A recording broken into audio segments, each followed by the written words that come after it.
ishonishdi nimaligini. Ko'chadan meva-cheva, sabzavot olib kelamiz uyga. Oddiy bir odam ko'p ham uni bir yuvishlikka, tozalashlikka e'tibor qilmaydi. Olmani olib kelsa, shunday paketdan oladi-da, bunday artib-artib, g'achir-g'uchir qilib yeb qo'yaveradi. To'g'rimi? Olma bo'lsin, nok bo'lsin, shoftor bo'lsin, shunday oladi, shap-shap yeydi. Endi xuddi shunaqa meva-chevani bir vrach uyga olib kirsin. Oshqozon ichi kasalliklar bo'yicha mutaxassis. Mana shunaqa bir yuqumli kasalliklar bo'yicha mutaxassis. U uyga olib kiradi-da, bolalarni birontasini qo'liga olmani ushatmaydi. Yuv deydi.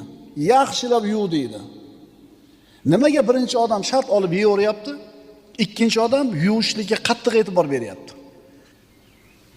Chunki biz aytayotgan tabib mana shu mevani yuvmasdan yeb kasal bo'lganlarni kunda ko'ryapti-da, banisasida 5 ta 10 ta kelganini.